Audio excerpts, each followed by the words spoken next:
Last week, you guys voted on our new stadium name, and the Rugby Town Stadium is now known as the Murphy Part-Time Ngoma Sports Complex. I want to sit here and say, it's beautiful. It might be the worst name ever, but you guys voted for it, and in a weird way, I kind of just like how awful it is. So yeah, the Murphy Part-Time Ngoma Sports Complex. I think we'll just call it the Ngoma Sports Complex for short. I hope that's fine. Hopefully you guys had a really good weekend. We're back here for Park to Prem. It's episode 104. Today is the start of season 13.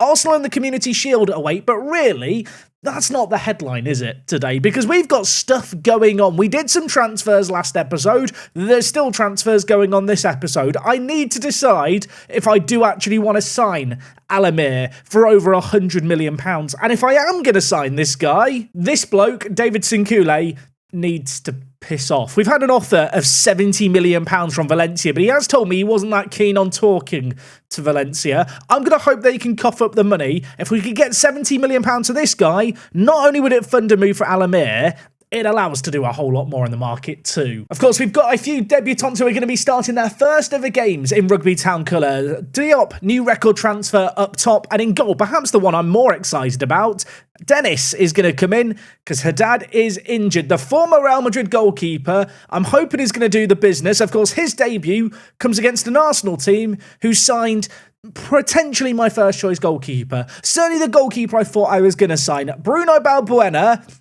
I hope we're getting some revenge on him today.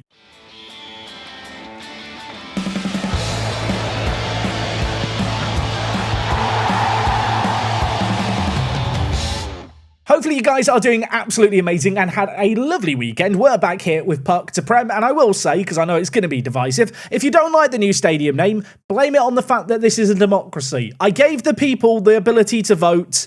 They chose this. Now, alongside the Arsenal game today, we have also got a second game that we're going to do against Leicester, away from home against a team with a media prediction of 11th. Leicester in this universe are weird. They had a tycoon owner who's now scaled down his funding, having had enough. He's tried to make them successful for 4 years in the Premier League, and they're still firmly a mid-table team. They have got some very good quality, like Marcus Gerber here. I mean, he's on £275,000 a week, but they don't really show it on the pitch. Leicester are weird. Now, just looking at this season preview, you can see here, the media have us now down in 4th place, which is really cool to see. Alongside Misiak and Celik, we've got NDIA in the media Dream 11. I feel like NDIA is a player whose current ability is quite high, but because he's really good with either foot, that eats into his current ability a lot. If you didn't know, having either footiness is just really valuable according to Football Manager.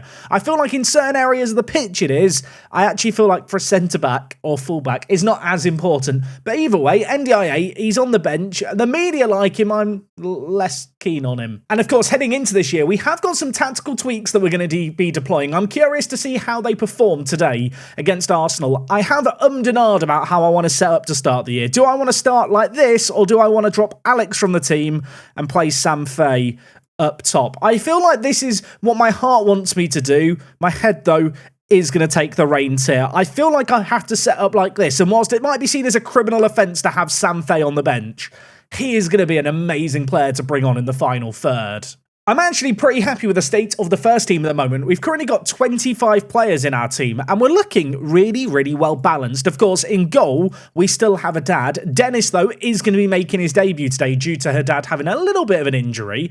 Elsewhere, our third choice goalkeeper for this year is going to be Isaac Warren, 22 years old, came through our youth academy, and he has now signed a deal that's 5 years long, if I'm not mistaken. Yeah, 5 years long. It starts at the end of the season. I think it has an optional 3-year extension too. So essentially, he's contracted for the next 8 years. In terms of the defenders in the squad for this year, we're in a really, really good spot. Of course, I have been eyeing up the possibility of replacing Sneddon with Alamir. I am having second thoughts. Is that weird? Part of me likes Dexter Sneddon. Part of me doesn't want to sell Dexter Sneddon. He's done really well. I say sell him. I don't have any intentions of selling him. Obviously, the idea would be to drop him, but I kind of don't want to do that either.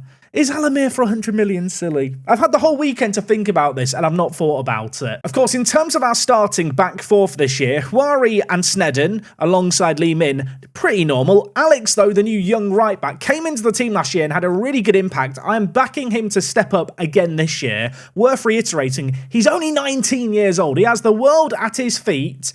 I'm going to hope he's going to be a good addition for us. When it comes to depth in our defence, we're in a really, really good spot here. We've got Mosquera, who I think is going to be the go-to backup right back for us this year. In terms of our versatile centre-back option, NDIA is the man with the plan. Probably will play at left-back more often than centre-back for us. And in terms of centre-backs, there is one man who I have to give football to this year, Bailey Salmon. I am so excited by this guy.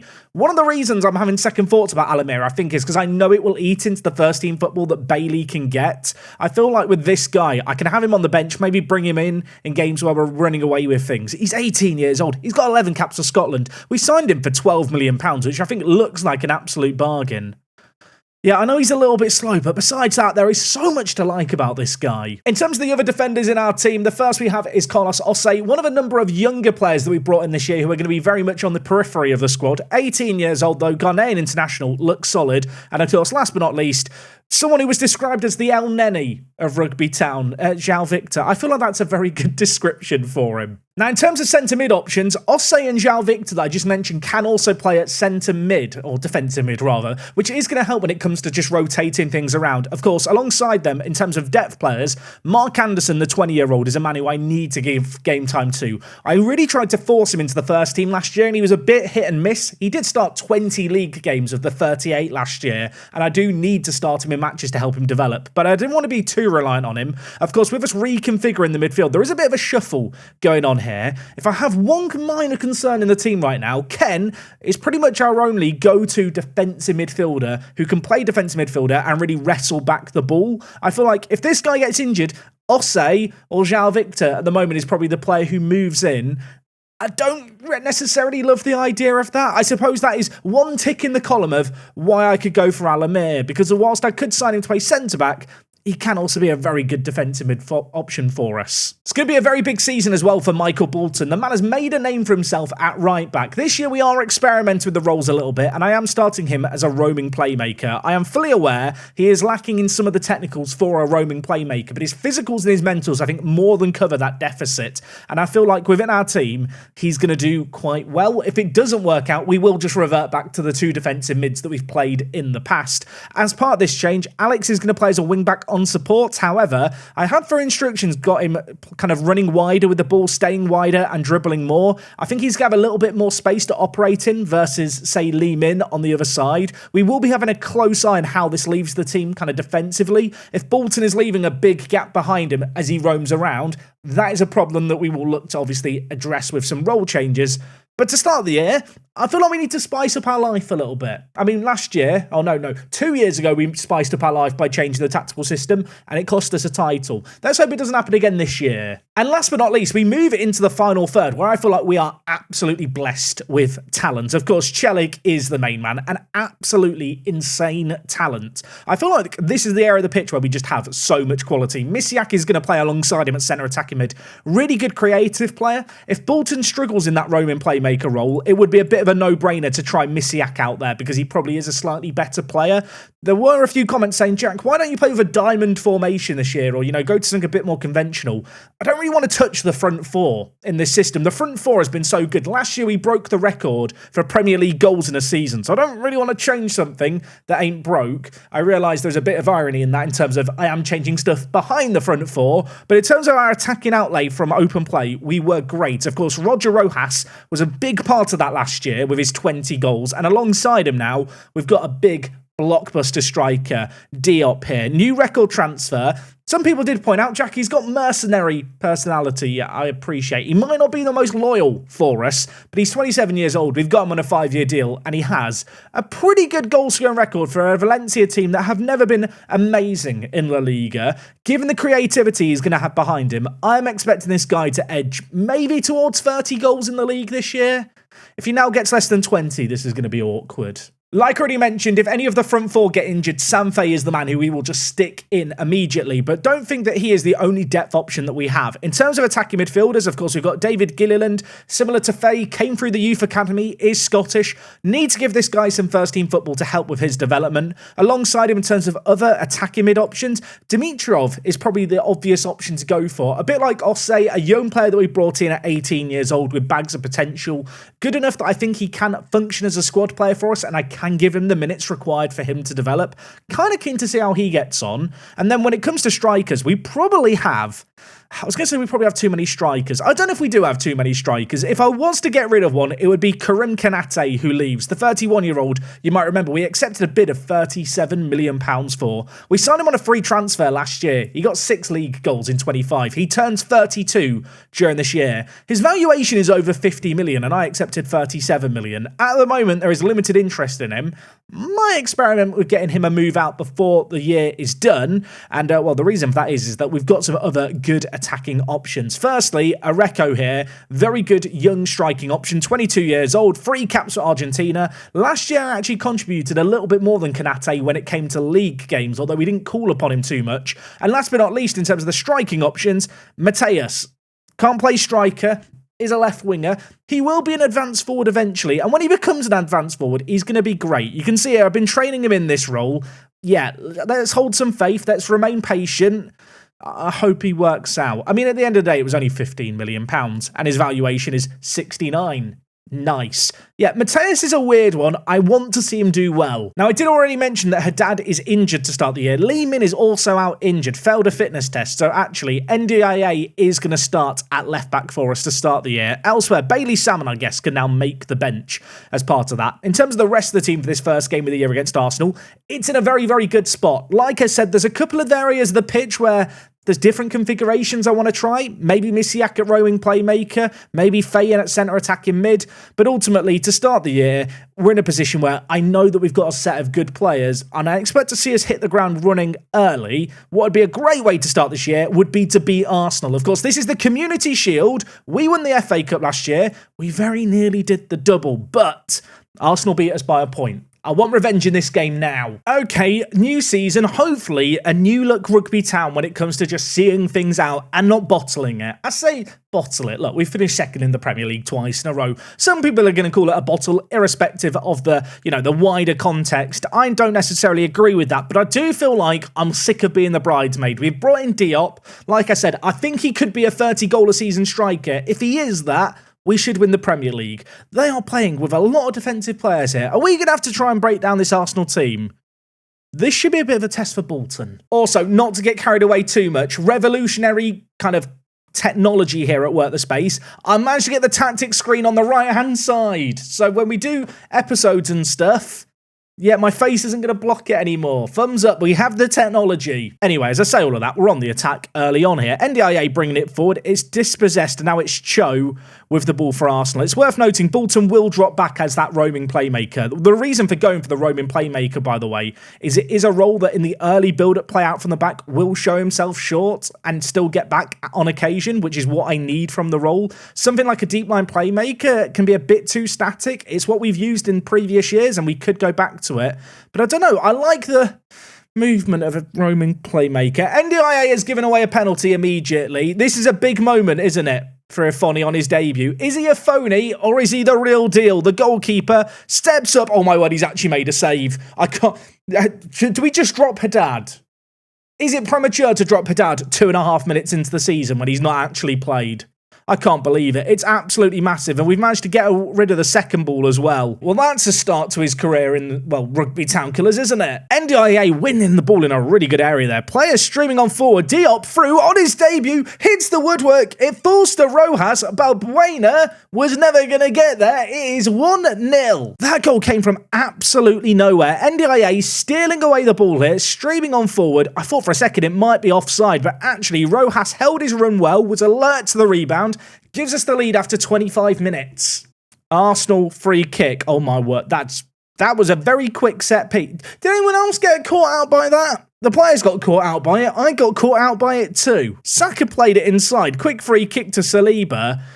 He scored a set piece against us, didn't he, at the end of last year to beat us in the league? in our last 5 games. He scored another set piece here. I hate Saliba. Look how good he is. He's 34 years old and he's still this good. I mean, it's just not fair. He's a legendary centre-back according to the game.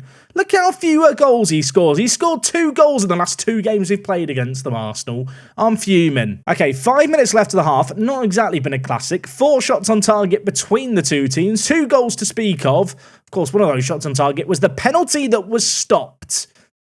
Yeah, I'm going to tell the players I'm far from pleased. Not a great display so far. Diop's on a 6.5. Yeah, you know what? He needs an individual team talk, doesn't he? I know there's no pressure on you today. Just enjoy your debut. He seemed very motivated. You better bloody score now. Saka in the middle with the ball. Gives it to João Neves. Arsenal, they're playing with this free kind of centre-back system. 2 defensive mids and the wing-backs. Traditionally in Football Manager, can be quite a difficult system to break down. Alex is on a yellow card. I think I've got to take him off. Maybe I've got to take him off now. Arsenal have scored again. I hate Arsenal in this save game. I don't want to do the games against Arsenal as live commentaries, but this one was the first game of the season, so I couldn't avoid it. Could Alex have done better? I mean, he kind of put in 1 tackle there and then kind of put in another, but Jakubowski just ran with the ball and gave it to Cho. I am not loving the fact that Alex is on a booking. I feel like we'll bring in Mosquera early here. He's a very good kind of more attacking fullback option. I feel like not as good defensively as Alex, equally as physical. Might be needed to deal with Jakubowski, who at the moment is having a field day out on that left-hand side. Arsenal set piece again. Can they stop having set pieces? Have we given away another penalty? Okay, no. That's fine. For a moment, I thought there was another penalty going to be given. I was just going to curl up in a ball and cry. Afoni has made the save. The new keeper, the new kid on the block, he's going to launch it forward for Diop. He wins the header, nods it down to Celik. You back him to score from this difficult position. On this occasion, though, Celik dispossessed. I feel like Celik's just one of those players, right? The match engine. You see him get the ball in areas where other players get it and you don't expect them to score. And he just finds the back of the net. Diop shot there, by the way. Just wide of the mark. It wasn't a bad effort. Wasn't great. Arsenal with the ball. Cho here, running into a dangerous area. All the way, pulling it back. It's headed away by Ken. And now, can we make something happen on the break? Misiak to Diop. Lays it to Celik, has Bolton to his right, has Misiak to his left, has Rojas through the middle, who finds the back of the net. It's a 2nd goal of the season for him. It's Misiak with the assist. Balbuena left in no man's land. I think a thing to note here is Bolton's run as the roaming playmaker. It pulled across Saliba, just thinking that that could be the option. That opened up Misiak, and just that extra man in the middle has just pulled the Arsenal defence apart there. Like a lovely, slowly roasted pork chop. Do pork chops pull apart nice? Kind of. You know, I don't know. Let's move on. Can you tell I'm hungry? Can you tell I'm just using, food metaphors or similes? Because that's where I'm at mentally. Right, corner, Celik. Bail me out this commentary hole. Back post. Twari doesn't even jump. Mosquera's there. It's looping. It's dropping. Balbuena had it covered. I can't remember if the Community Shield goes to extra time or to penalties. I feel like I should check. I mean, obviously, it goes to penalties eventually. It's just a case of what does it go to before then. I feel like it might go straight to penalties. Yeah, it does go straight to penalties. I mean, there are a fair few very tired legs on the pitch right now. Bolton is giving it his all. Anderson on Newcombe. Gilliland, you can come on for Celik, who's not had the greatest of games. Diop, a debut to forget. This might be stupid. I'm bringing in Mateus to play at striker. He can't play striker yet, but he's only going to learn by playing, so get on the pitch. Okay, well, there's 6 minutes left of this game, plus any added time. Is there to be any late drama? Arsenal have set up so defensively here. It has been a very even game. I know they've edged out XG, but of course they did have a penalty. And sadly for us, this game's going to penalties. We really don't have good penalty takers, do we? Maybe I should have thought more about the penalty takers when I made the changes. Wijnaldum, you can pick the order, mate. I believe in you. I don't remember having a penalty shootout here at Rugby Town. Is this the first penalty shootout of the save game? Surely it's not. It could be. If we have had one, it's not been for absolute donkey's years. Hopefully, we can win this one here. Roger Rojas finds the back of the net for a 3rd game. Of course, the 2 goalkeepers here. Great narrative. The 2 Real Madrid goalkeepers last year. We looked at signing both. I went with Afoni. Definitely not because Balbuena chose Arsenal. Right now, Afoni's looking like the better keeper. He's made another save there. Misiak with a chance to put us 2 goals up in the shootout. Bruno's in goal for their Bruno saved it as well. What if both goalkeepers are just amazing? I mean, Afoni has saved 2 penalties so far. It might be stupid. I'm expecting him to stop Saka here. The number 7 steps up. Sends the keeper the wrong way. It's 1-1 after 2 each. Mateus, the left winger, who's going to be a striker one day, steps up. He misses as well. Oh, why did I let Mateus take the third one? Right, Ifoni, he's doing some thrusting in the net. Is he going to stop it? Oh, my word. He actually has. You know what? I should have done this earlier. I'm going behind the goal. This is far more dramatic. Anderson. It's 1-1 in the shootout after 3 each. The Dane steps up, sends the keeper the wrong way. Huari's loving it on the halfway line. He's doing a little fist bump in action. He's giving it large to the Arsenal fans. Antonio Silva now up. Anthony saved 2. Can't save another. We are basically in sudden death now, folks. And it's all on Ken. Ichikawa, the former PSG defensive midfielder, steps up. In a team not full of, well, good penalty takers, that looked like a bloody good one, didn't it? Of course it's him. Of course the man taking this penalty is the man who's been a thorn in my side for the last 2 years. It's Saliba. Of course it bloody is. Ifoni, please save it. The number 13 in goal. Be a hero. Be a legend. He goes the wrong way. David Gilliland, hometown hero, steps up. He's got a bit of a knock. Let's hope that doesn't interfere with his penalty-taking ability. The keeper goes the right way. He was never going to get down there quick enough. I will say, as much as I love the drama of a penalty shootout, Football Manager loves to really take your time when you get to sudden death watching the second penalty. I have to watch Holes run from the halfway line here. He's going to step up. Bruno's doing some thrusting. He goes the wrong way. It's 4-4 in the shootout after 6 each. After a rocky start, both teams have scored 3 in a row. Huari up next for us. He steps up. He kicks it straight into Balbuena. I say straight to... The keeper's made a good save. I just don't want to give him credit. This is one of those rare occasions where I feel like neither goalkeeper deserves to lose. You know, but if both goalkeepers can be winners here, I think that should be what happens. Pedro Enrique, if he scores, Arsenal win, and I'm just going to be annoyed. He steps up. Of course he scores. Of course he's... Get me out. I'll go back to the TV view. I'm fuming. We lose. I don't want to watch this. I hate Arsenal. I actually hate Arsenal. I'm just going to tell the players, unacceptable.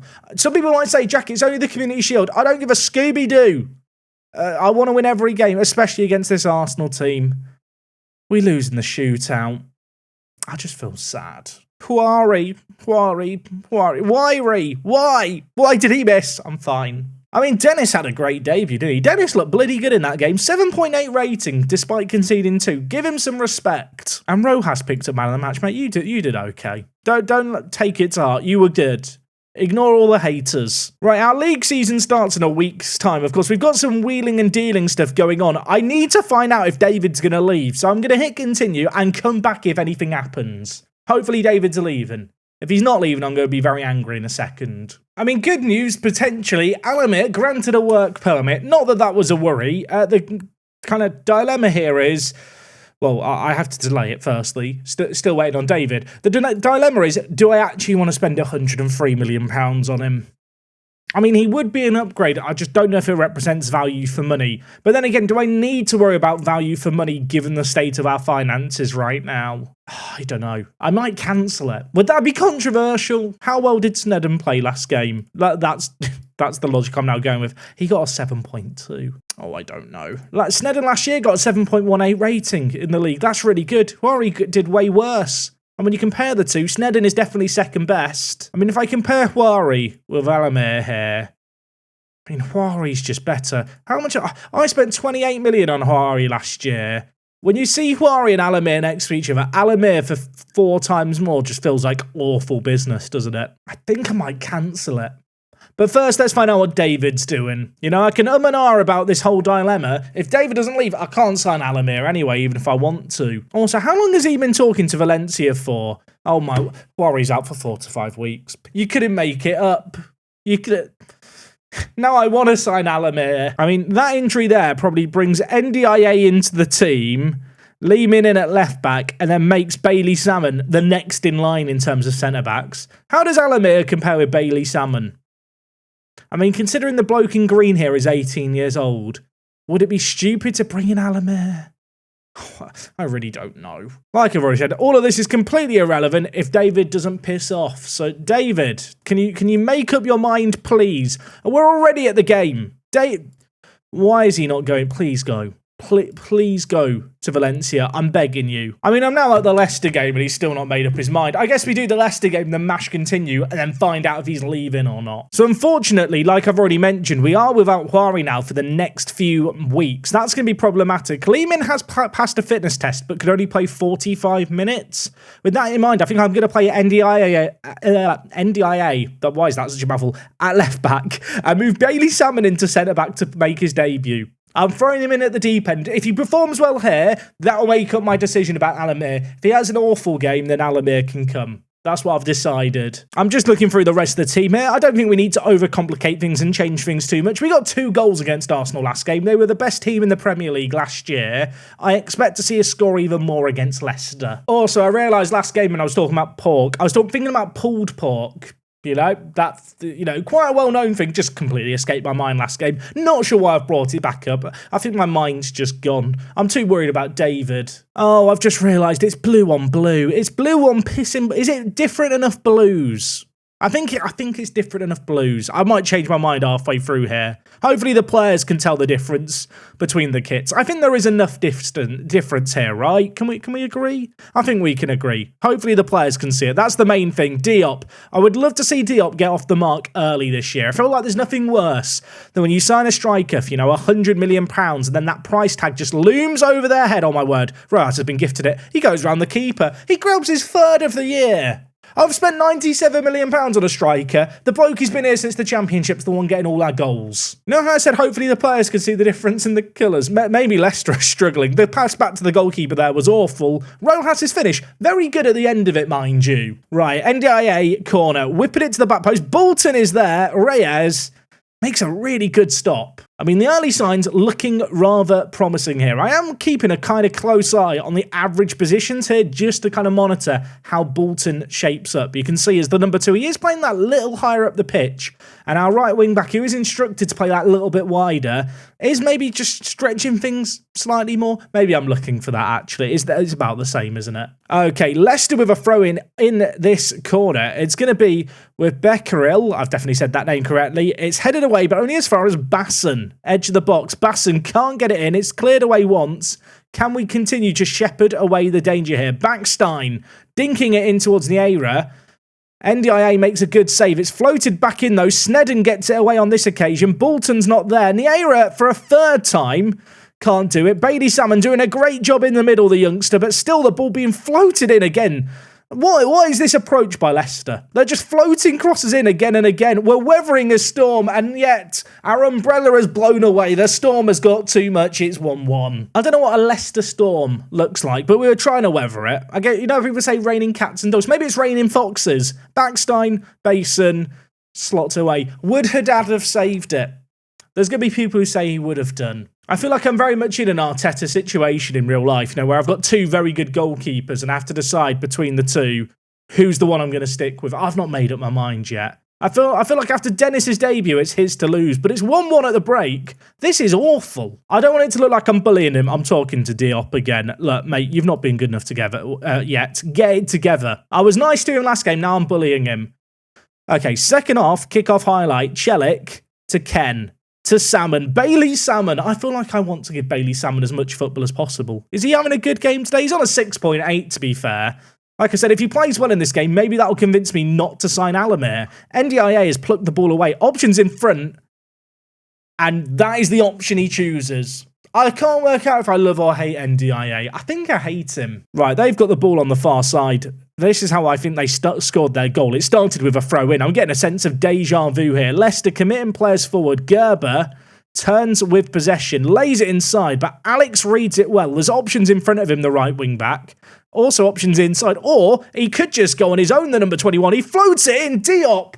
I'll tell you what, it would have been an absolutely insane, outrageous assist. Sadly, the header just wide of the mark. 10 minutes into this second half, I'm not loving what I'm seeing so far in this game. I'm kind of looking at it and I'm trying to find someone to blame, and the reality is I could blame any one of a number of players here.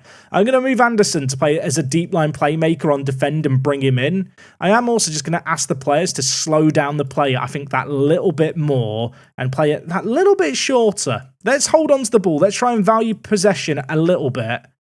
and just see if that can work out in our favour. Because we've created a little bit in this game, just not meaningful chances yet. I'm hoping that Anderson can add a little bit of spark of creativity into the midfield. We'll shout some words of encouragement as well. There's green happy smiley faces everywhere. I am thinking, at what point is Sam Faye's kind of number going to be shown? And I think it's going to be now. We're going to bring him in for the record transfer Diop, who was meant to come in and replace him and has not shone here. Elsewhere, Gilliland in. I'm taking off Misiak. That might be controversial. I said it already this year. I need to give Gilliland more minutes. I need to see him develop. And to be honest, Misiak's just not played well in this game. There's 4 minutes left here. We've tried a more possession-based approach, and it's not worked. Now we have to be a bit more desperate, don't we, with our play? We're going to up the directness, hit early crosses. No more running at the defence. We are just going to try and get it forward quickly. In transition, distribute it quickly to the flanks. And Alex... You know what, Alex? Just go on the attack, mate. Have some fun out there. I'm staring in the top left. They've had 1 shot on target and it's gone in. Dennis has not had a good debut. There's 5 minutes of added time. Is there to be any late drama?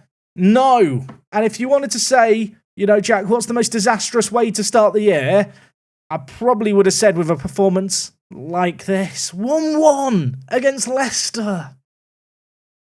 Yeah, her dad can play the next game. I feel like the only thing that can make today worse now is if, you know what I'm going to say, if David turns down the move. We've got a few players that I'm loaning out. Is David leaving? That is all I care about now. I've got Villa in a week. He has to make up his decision before that game, doesn't he? Surely. We're going to end the episode here. He's turned them down. Thank you for watching. I'll see you tomorrow. Today's been an absolute disaster. I hate this man. I hate him so much. Yeah, I'm gonna just hit stop record.